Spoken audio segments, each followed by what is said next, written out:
Okay, I guess we will go ahead and get started. Welcome, everyone. It's good to see everybody here, and we really thank you for coming today. For those of you who are not familiar with QualME, it's Ideal's Qualitative Monitoring and Evaluation Peer Community.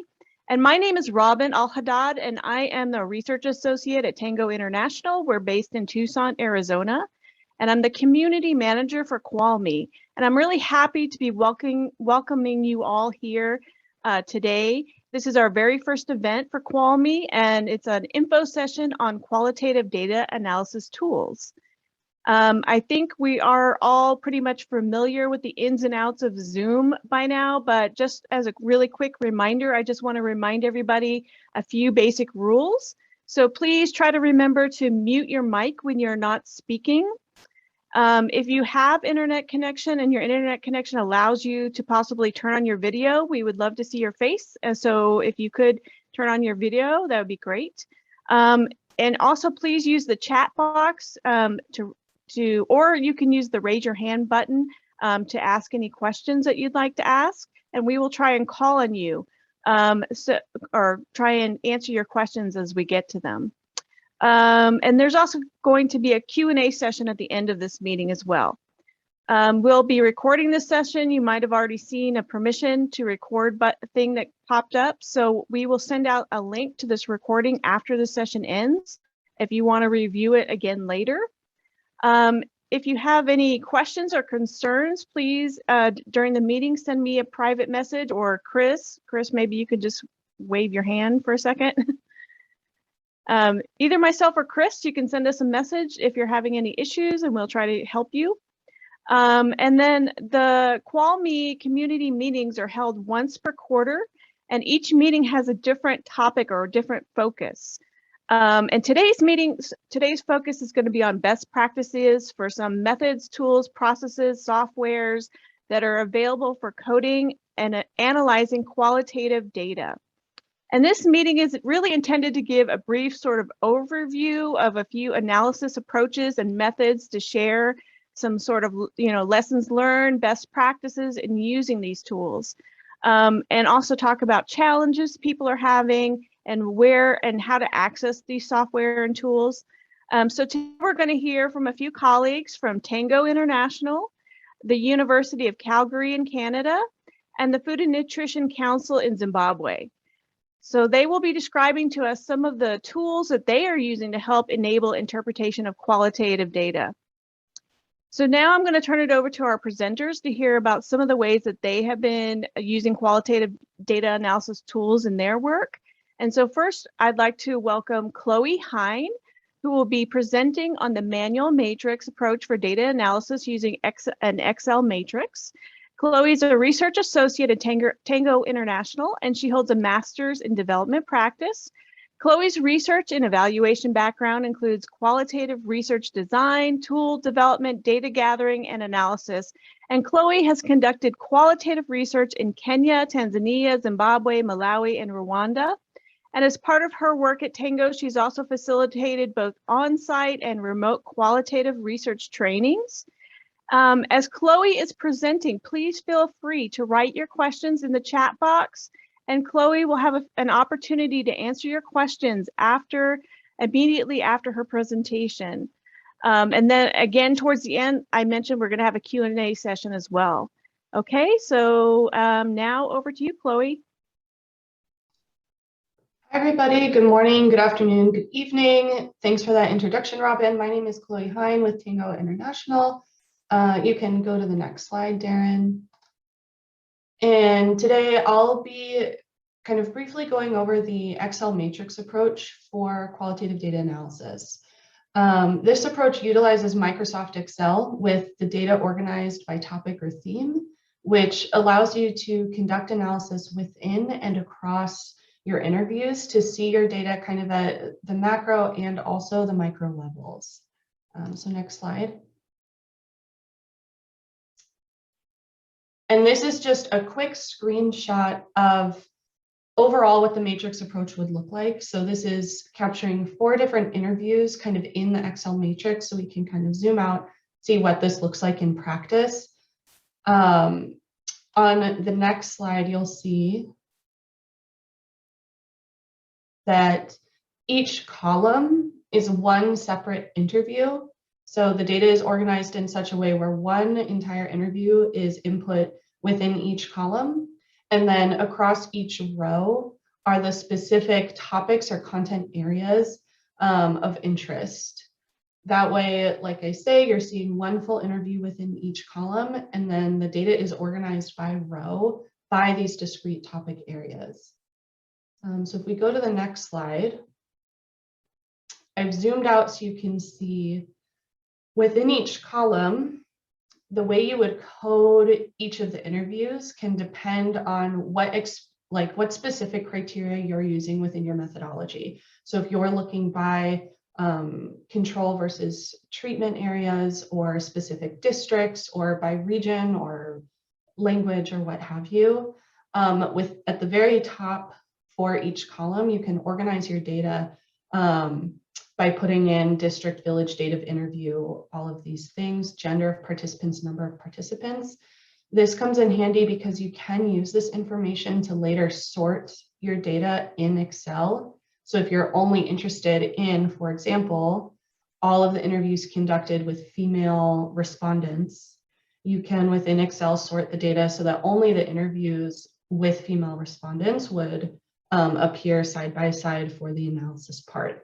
So at the very top of the Excel matrix, when you are identifying which of the interviews is being presented in each column, it's your opportunity to think through what exactly you would need to know about the context of each of these interviews in order to appropriately contextualize them as you're going forward with the analysis. A really common one that we use is gender of participants. So we have that there. On the next slide, you'll see that the topic areas, so each of the rows, can be organized by umbrella topic. So if you're not entirely sure what kind of specific factors you're looking at preemptively, you can use kind of these wider buckets or catch-alls like something like food security, for example.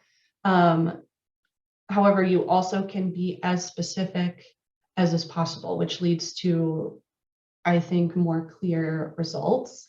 So for example, here within food security, like if we're thinking about the broader topic, we had some very specific discrete topic areas for this particular research that we were looking at. So access to vegetables, for example, or seasonal challenges, prices and availability of food. So that this way, as you were talking about food security within the interviews and inputting this data, it was organized by these really specific topics that we knew we were interested about. On the next slide, you can see on the right-hand side of the slide is an example of a topical outline. So what you would use as your tool to actually conduct the qualitative data. So as you're doing an interview, these would be the topics that you follow. And on the next slide, you can see that as you design your qualitative methodology, you can, and I think should, consider how data entry and analysis is going to take place. So these things can both happen kind of together as you're designing the methodology. So here you can see that as we designed this particular topical outline based on the explicit research questions and objectives of this study, we then matched it to the qualitative matrix because we already had those really distinct themes that we wanted to ensure that we were pulling out in the analysis phase. So that you're definitely capturing each of these things.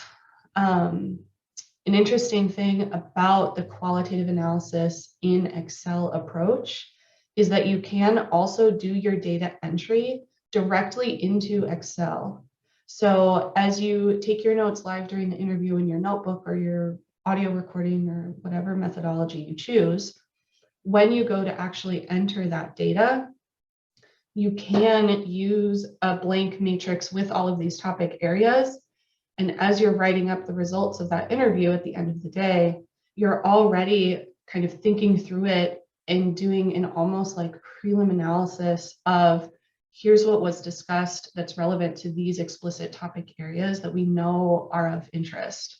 So rather than doing the step of, for example, I think a lot of us probably will input all of our qualitative notes or qualitative data or transcription into like a Word document or something like that first. For the matrix, you could do that, but you could also enter the data directly into Excel. This also has the benefit of kind of forcing you to really know the data really well and organize it as you go.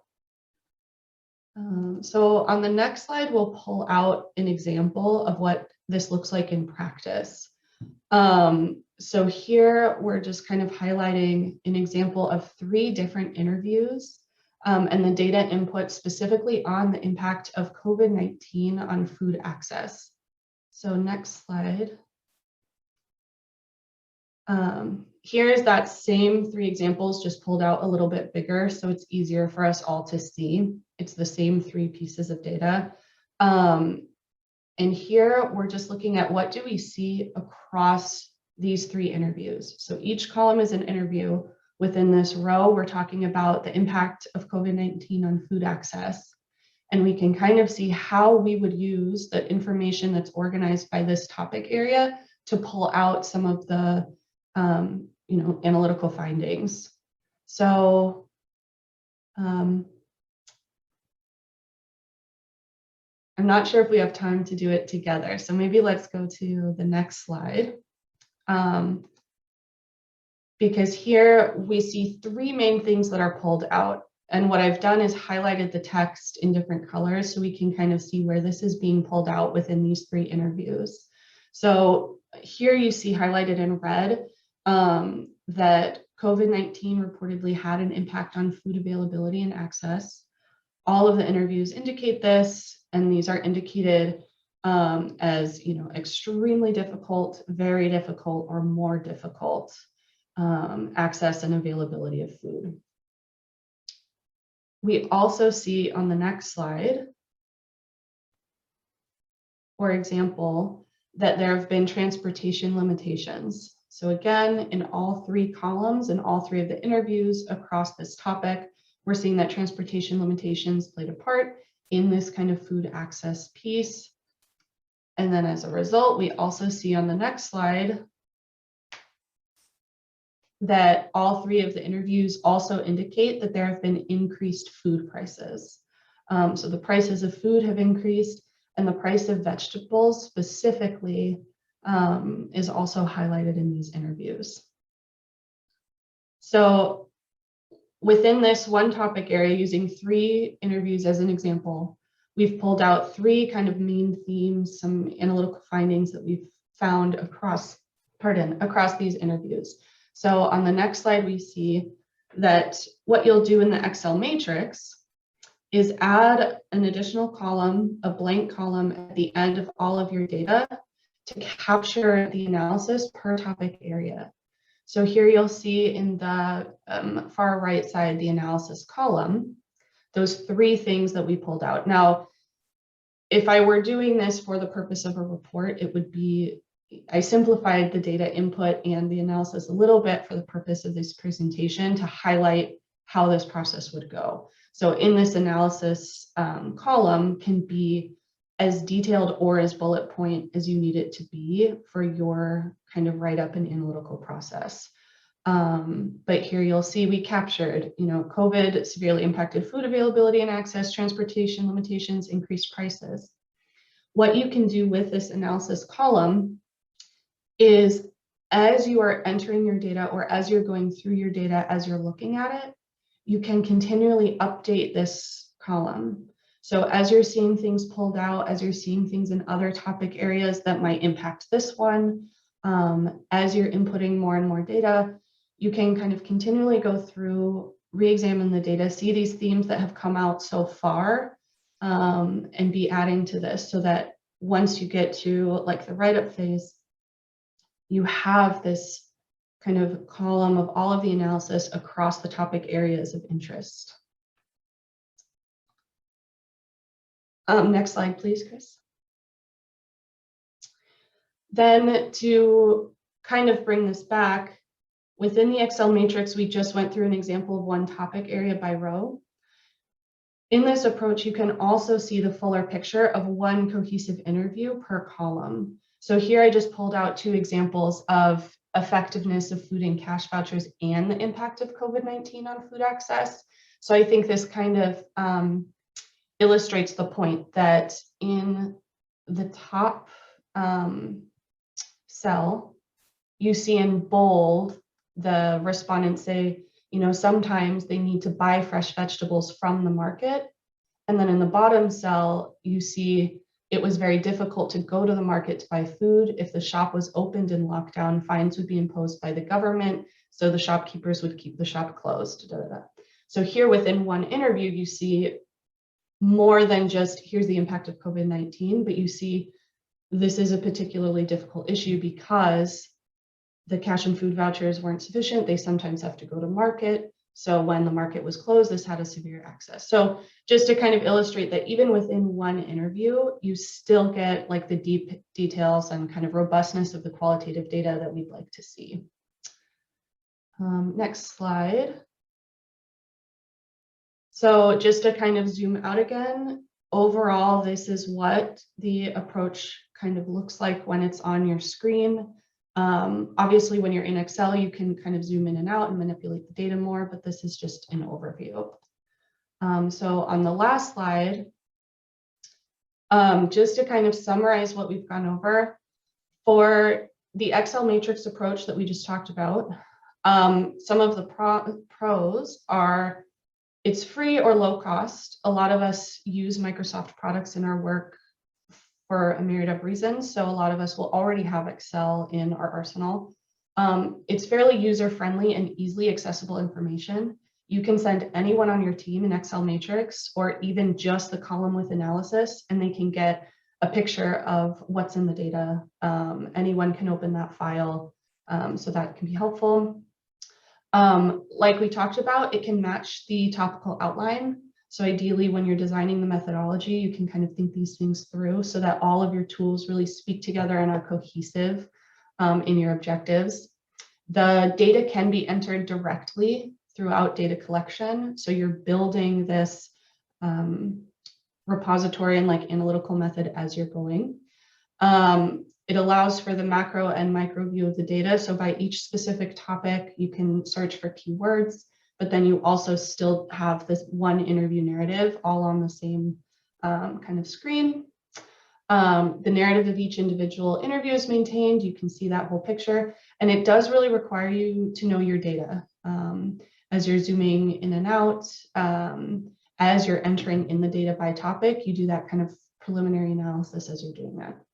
The cons are reading in Excel. When I showed that kind of zoomed out screenshot of the Excel approach, you know, some reading in Excel isn't the easiest format. Some people absolutely hate it, and that's fine.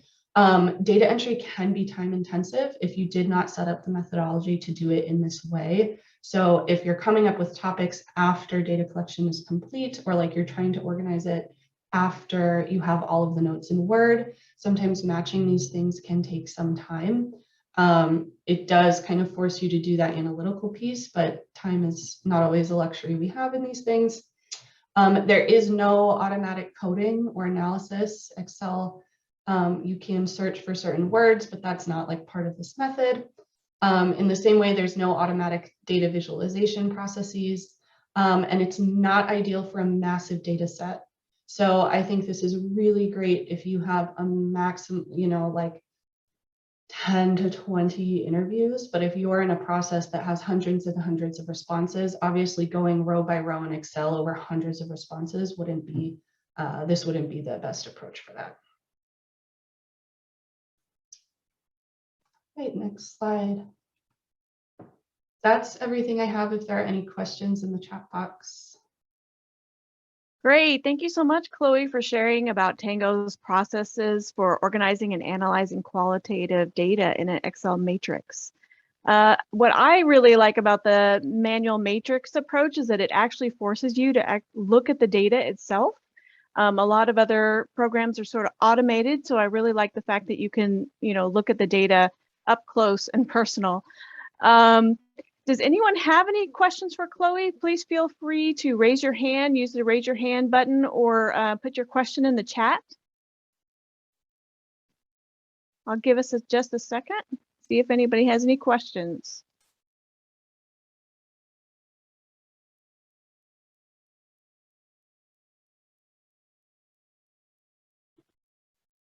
Okay, I'm not seeing questions. So, oh, here's one. How would you handle this with translation? That's a good question. Yeah, that's a great question. Thank you, Caitlin. So for what we typically do at Tango is as we're doing the data entry process, whatever language the data is entered in is the language it will be analyzed in. So if we're collecting information in Bangla, as we're writing up the notes, those notes are captured in English. You can also run through, there are some softwares, DeepL or things like that, that you can just kind of run it through and get a transcript and then put those components in. I really like the Excel matrix approach for being able to do the data entry directly in rather than bringing in like Word documents and then pulling it in, although you could. So my recommendation would be to work with, whenever possible, kind of work with the teams to ensure that the data entry is done in the language that analysis will take place in. But you could first do the data inputs in a Word document and then run it through a translation software like DeepL or something like that. While Daniel asked, while you do data entry in Excel, do you code it or summarize it from the field notes or transcript? And then Darren also asked, do you make any markings on the source files? So that's a really good question. Yes to both. So when designing the methodology, like if we recall the example of having the topical outline next to it, when we go over like note taking, or if I personally am conducting the interview and taking the notes, I'll organize them kind of as I'm taking them down and as we're having the discussion by the overall topic that we're talking about. So usually within like an interview or a focus group discussion, you know, okay, we're talking about like food security right now. And pardon, you have your specific probes of interest that then would match like the Excel matrix. So by having the overall methodology in mind, like as we're conducting these interviews, you have in mind the research questions, what your objectives are, so you know what those overall topic areas are. So as you're taking notes, you can put like, okay, food security, seasonal availability, just like on the side to kind of help you as you go through. Even if you don't have time to do that, sometimes interviews are really fast, you're getting lots of information for whatever reason. As you're reading through the notes and you're inputting it into Excel by these topic areas, that's part of what we're talking about when I say it requires you to really know your data. Because as you're reading through those and putting them in, you're doing that first line of matching of like, okay, this piece of the interview is referring to this topic, which will be comparable across the cases. All right, well, thanks again, Chloe, really. We will have some more time for Q&A at the end of this session. So please, everybody, feel free to keep writing your questions in the chat, and we'll do our best to return to your questions when we get to the Q&A session at the end. Our second presenter today is Darren Headley, who will be showing us some of the best practices for coding with NVivo software. Darren is an adjunct professor of global development studies at the University of Calgary in Canada, and a consultant at Tango as well as other international development agencies in program and policy management and evaluation. He has worked over 30 years in the field of development, managing and advising programs in the areas of food, water, and livelihood security, gender equality, and local institution building. And he holds a PhD in policy studies from the University of Bristol in the UK. Now over to you, Darren. Thank you very much. And I'll share my screen here. Can you see that? Overview of NVivo. Yeah, I've worked with NVivo a fair bit, including my PhD research over 10 years ago, and more recently on a few projects, but I wouldn't call myself particularly an expert. I see that my colleague Christelle has arrived from Burkina Faso. She has probably used it more, and I'm sure some of the others of you here as well. But let me just share with you a few of my observations from my experiences and how I've used it. I start off with the price, so you know that I have no corporate interest here. It is an expensive software, $12.49 for a non-academic organization for a single user. And the benefits that NVivo cites are that you can work more efficiently, conduct deeper analysis from more sources, and defend your findings with NVivo, all of which I find is quite correct. You can ask complex questions of your data to identify themes and draw clear conclusions. As you go deeper and deeper into your findings, you can continue to draw out the various implications. You can achieve more robust research results in less time. The less time part of it, I'm not sure, but definitely it's very robust. You can import data from any source, and we'll look at some examples. You can analyze data with advanced management query and visualization tools, most of which I won't touch on today, but there's a lot that you can do with it. So just a few key concepts that are used in the NVivo system. First of all, files are the source data or document, could be an interview transcript, a village report. Codes, as you know, words or phrases that summarize or capture the essence of a portion of data. They tend to translate that into nodes in NVivo. Coding is the analytic process of categorizing the data, and then the nodes are the containers for holding the material gathered by the coding. So when you open a node in NVivo software, you can see all the references in the project that are coded to that node from the different source documents. And we'll look at some examples. So I'll leave it at that and jump on. And there's several approaches to analysis, which I'm sure many of you are familiar with. The first approach, ETIC, where you're emphasizing the researcher's framework with a deductive approach using a pre-structured topic guide. And in this case, the codes would be well organized from the beginning, although you can still modify them as much as you want in NVivo. The second approach, EMIC, is emphasizing the respondent's perspective using more of an inductive approach like grounded theory. And you may actually have no pre-established structure and codes before you start to analyze the data. And then the codes will evolve during the process of the review of the findings. So here's what NVivo would look like. First of all, you're taking your source documents and you're uploading them into the software. And I tend to label the source files so that I can see exactly what I'm looking at as it's in the software. And I'll be looking at the whole transcript within the software. I just use a certain convention for naming the document. It's my own system.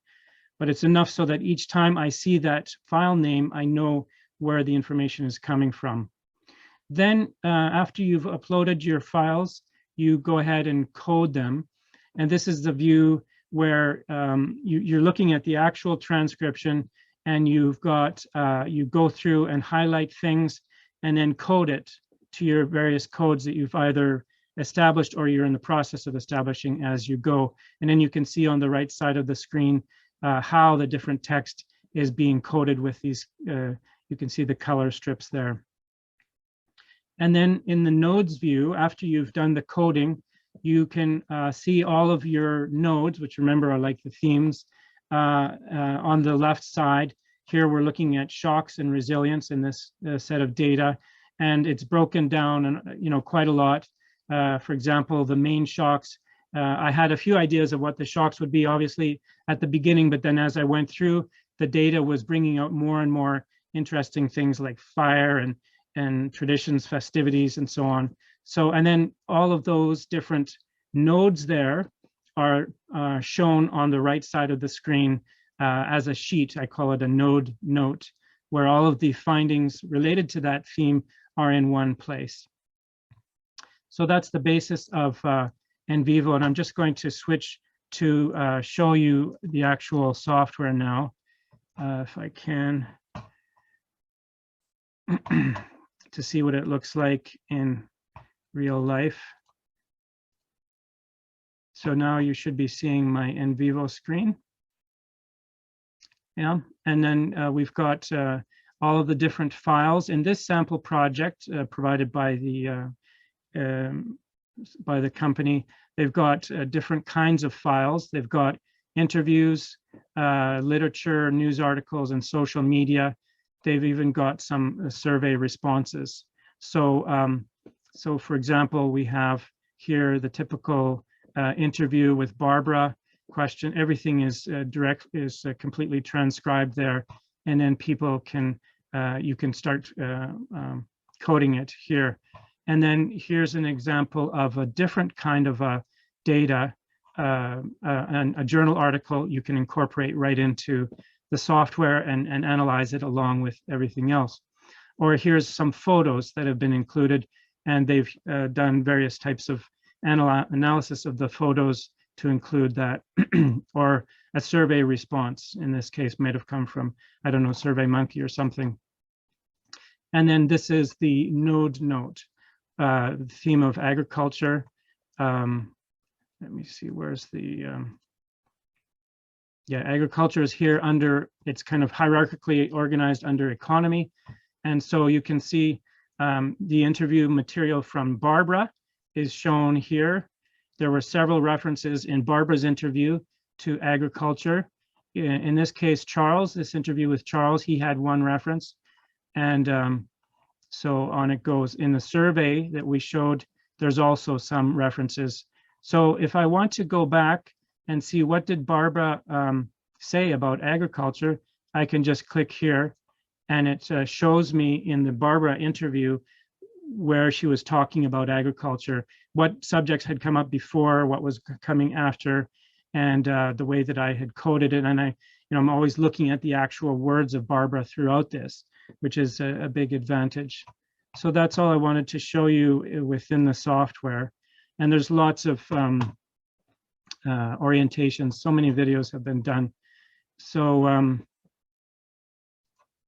going back to summarize some of the key findings or the key lessons. What I've found is that the coding exercise requires time. I'm not sure if there's an alternative to that in qualitative research, but you need to read through all your materials. You have to apply the obvious codes, maybe the ones that were in your topic guide, in the source documents, but you also are identifying new codes as you go through. So this process is comparable to reading your notes, color coding, copying into Excel or whatever other format. You can change the code names as you're going through, and you can uncode things from your source files. When you identify a new idea, you can code that and add that in. And there's also the ability to add memos, your own comments on the project materials, attach it to the source files if you want, or the node notes. And then you can also code your own comments, so that will be part of the analysis. Now, the analysis of the code content or the node content, you'll reread the node note, and you will then be looking for, you will interpret, look for patterns, commonalities, including semi-quantitative counting of certain instances if you want, look at outliers, all of that we do, decide what is important and how to organize it. And then I find that the nodes and the subnodes become the structure of the report. Having everything on one sheet of node content facilitates a clear and robust analysis. You can search for terms and annotate as you go. Certain terms that people are using become important. You can recode into new nodes, and ultimately you want to create manageable amounts of text to analyze in a given node note. You can verify through one-click return to source documents, as I showed you, and the original quotes of the respondents are always available if needed for the report. Those are some of the advantages at the analysis stage, but the disadvantage is that this step may require more time than in some other, I call them quick and dirty procedures, not wanting to disparage other ways of doing things, but yeah, it does take time. Ultimately, I find it gives you a transparent, robust backing for the reported findings that you may be reporting on afterwards. And you can always go back to your node notes and your transcripts to substantiate findings if and when you need to. And it's not only when clients or other people ask you and argue that why are you saying this, but you yourself want to satisfy yourself that you have backing for what you're ultimately saying. And my approach also is I reference sources in the report. So as I'm writing things into the report, I'm always putting a reference of the village identifier up until the end before I submit it, to the client or whatever.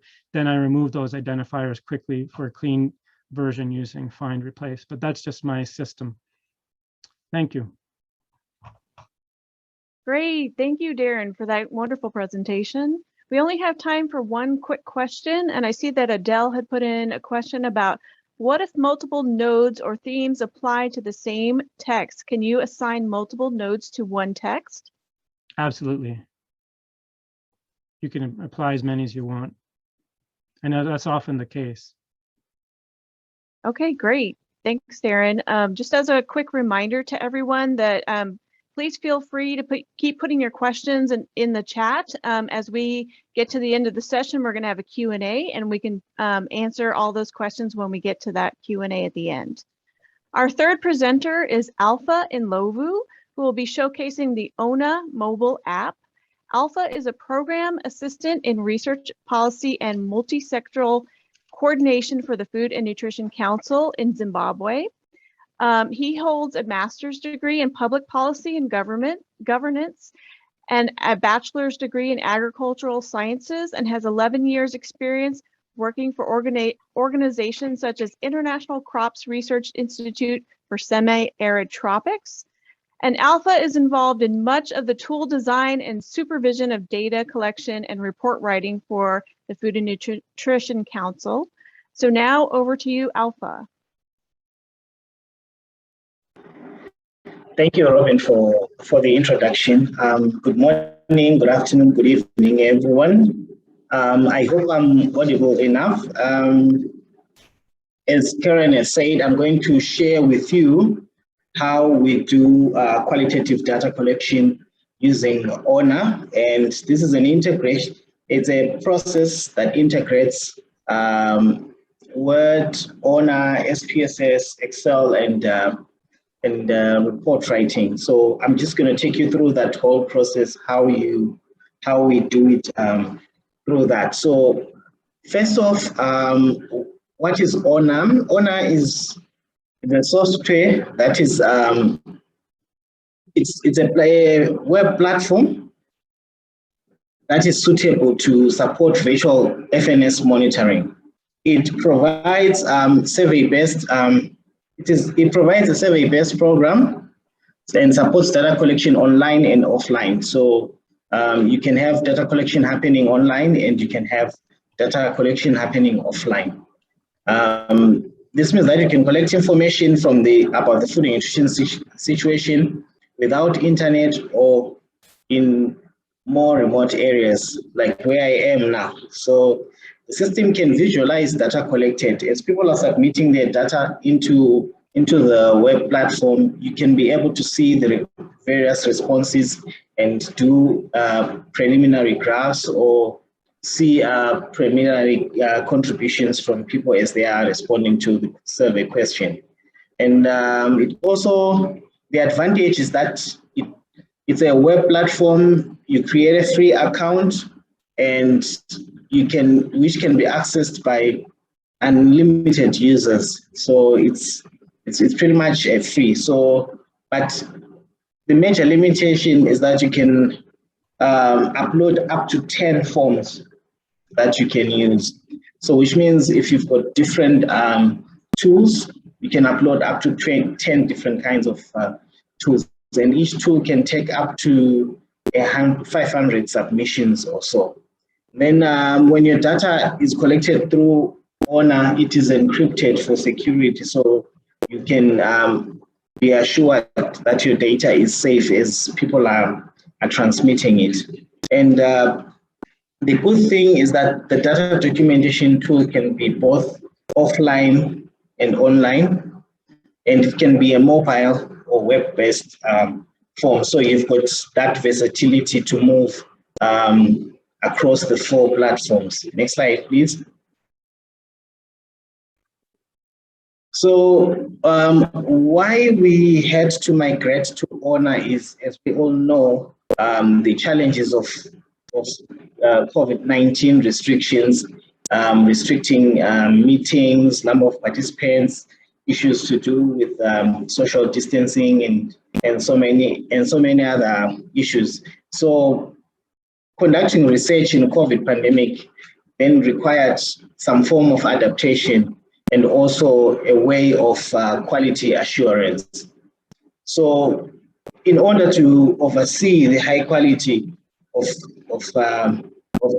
qualitative research, it was a bit challenging because we would be in different locations, and you want to do qualitative research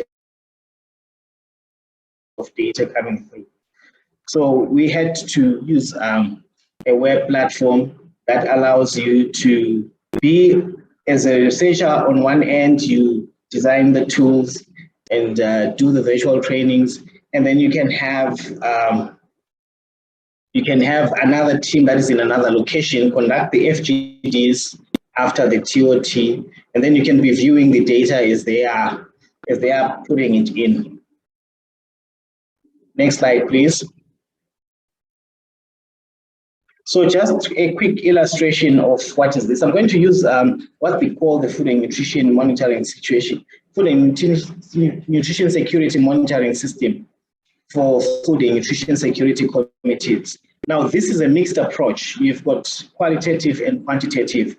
And due to COVID-19 restrictions, you have the DFNS's meeting moderated by their chair and secretariat, and then as the FNC will receive the data online via ONA and OTK aggregate integrated system.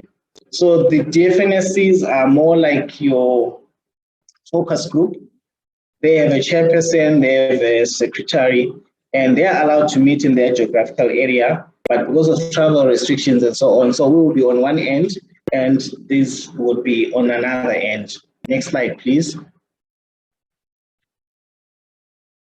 So our tool has got three sections. We have a section that collects food security indicators. This is purely quantitative. Then we have a section that collects information on conditions that may lead to food and nutrition security issues and remedial actions.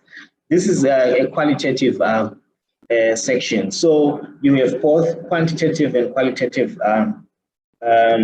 questions within the same tool. And the qualitative sections are the ones that I'm going to focus on to illustrate how we use them in ONA. Next slide, please. So this is how the questionnaire is structured. So you've got questions that ask about the conditions that may cause food and nutrition insecurity. Then you have actions to reduce potential food availability problems. Then you've got the lead agency, timing of support, the list of wards that are most affected. So this is the information that the people, the DFNSs will be discussing on the other hand, and they'll be stating their issues succinctly, restrictions, meat markets, and so on. So the different colors show the different pillars of food security. You have access, you have availability, and you have utilization. So you have questions, similar questions for those three pillars of food security. And they'll discuss and they'll be stating these issues and filling out the matrix. And this is the matrix that is coded in ONA. Next slide, please. Right, so the previous slide showed you the web version of the tool. And now this is the ONA web form. So when that tool is converted to a web form, then you have these questions are stated in. So because this is an incremental research, there are some issues that have already been collected and we are aware of. So these are pre-coded in, and they are already phrased in the way that we received them in the previous analysis. Then you have a section where we have got other, right? You see in the response options. So if it's something new, they just click on other, and then they type in the new response that affects them in that nature. Next slide, please. So as people are submitting, you get in the ONA dashboard, it will tell you the number of submissions, when there are submissions, and as they are submitting. And this is a screenshot from a one point when we had 52 submissions, and we're expecting about 60 or so submissions. So this is the late, and then the next one is the export function. So if you could just click for me, please. You have the part where it's written data export, and you can export your data in different formats: CSV, Excel, Google Sheets, SAV, that's an XPSS format. That allows you to take the data into different platforms for analysis. Next slide, please. So this is an example of putting the data into SPSS. So when you throw the data into SPSS, where you've got the zeros and the ones, this is where you have the quantitative data. And then where you see the text, that's where you have your qualitative data. So you can then do your recording and restructuring to actually see this data together. Next slide, please.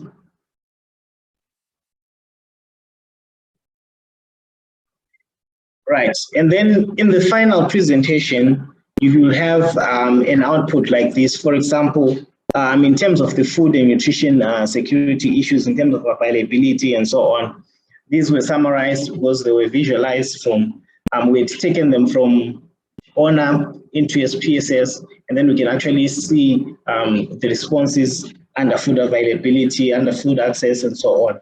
And these are summarized there. And then moving on to the next slide. So that is basically how you could take it from a simple qualitative tool, and then you code it into ONA, and then you can take the output back, use SPSS to visualize it, to separate the qualitative and the quantitative data. Then you interpret your qualitative data. And the limitation of using ONA is that for qualitative is that your questions, one, they have to be few and straightforward questions so that your responses are simple and you're able to analyze the specific research questions simply and straightforward.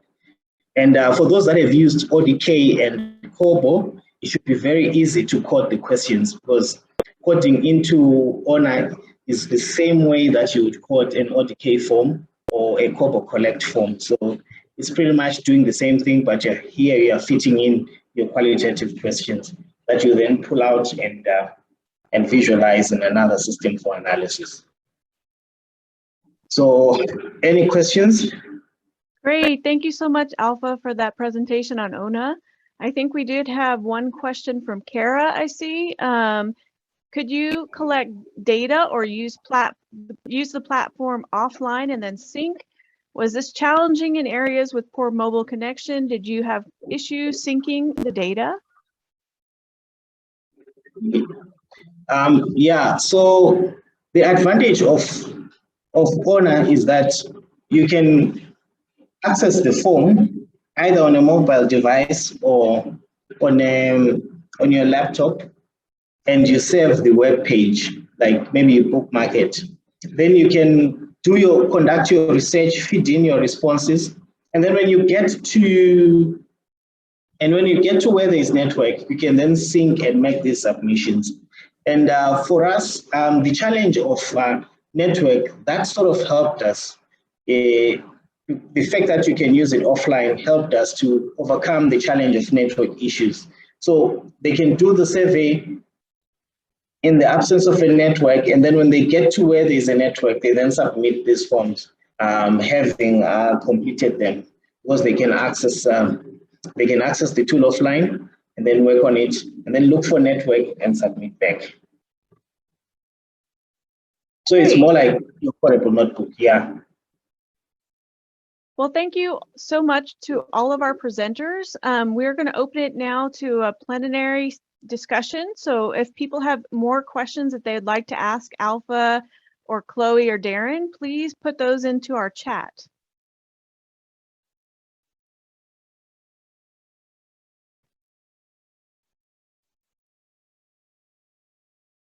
Alpha, I have a question. What limitations are there using ONA? Yeah, the first limitation that I mentioned is that you have to have few research questions that are straightforward. So a lot of effort has to be put into really screening your questions to say, what are the qualitative questions that I would want to be done? And the second one is in terms of the hardware itself. I remember when we started, in some instances with the challenge of people saying we don't have the mobile devices probably for this. We need to provide mobile devices, and you need to compensate in terms of data bundles, airtime, and so on, so that people are able to transmit this data. So the initial cost is quite high, but in the long run, then it becomes cheap because people are then able to use the assets that you have distributed for them to be able to maintain this system. And they can also, because of the advantage, if you provide mobile devices, then they can use them for other purposes. That enhances their work, and people become motivated for that. And the other challenge is that you need very skilled interviewers and skilled personnel to do this. Remember, you are designing your form in one end, and you are training somebody to go and conduct the meetings in your absence. So you have to have the best human resource with the technical expertise to do that. So yeah, that's the one. That's the other limitation that you have. Okay, great. I have a question for Darren. What is the learning curve? Like, what is the time required to learn and become familiar with NVivo?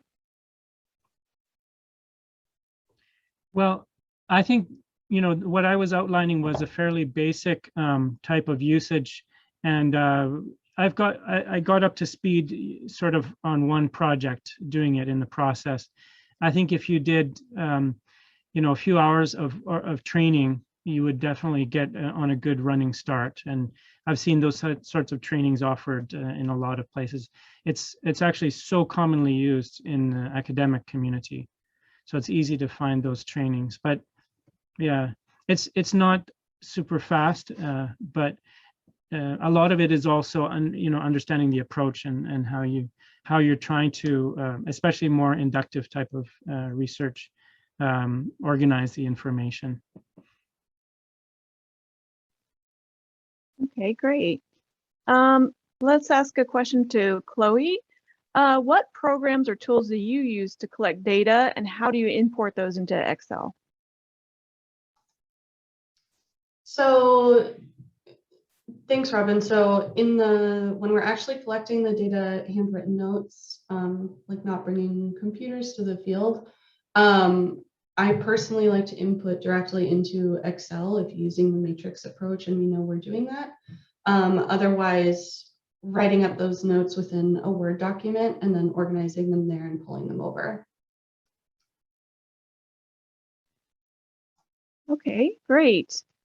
Well, I am not seeing any other questions at the moment, so I think we are now going to go into our 15 minutes of a small breakout groups. We have a couple of questions we'd like you to discuss in those breakout groups. Number one, what challenges have you had with qualitative data analysis? What have you done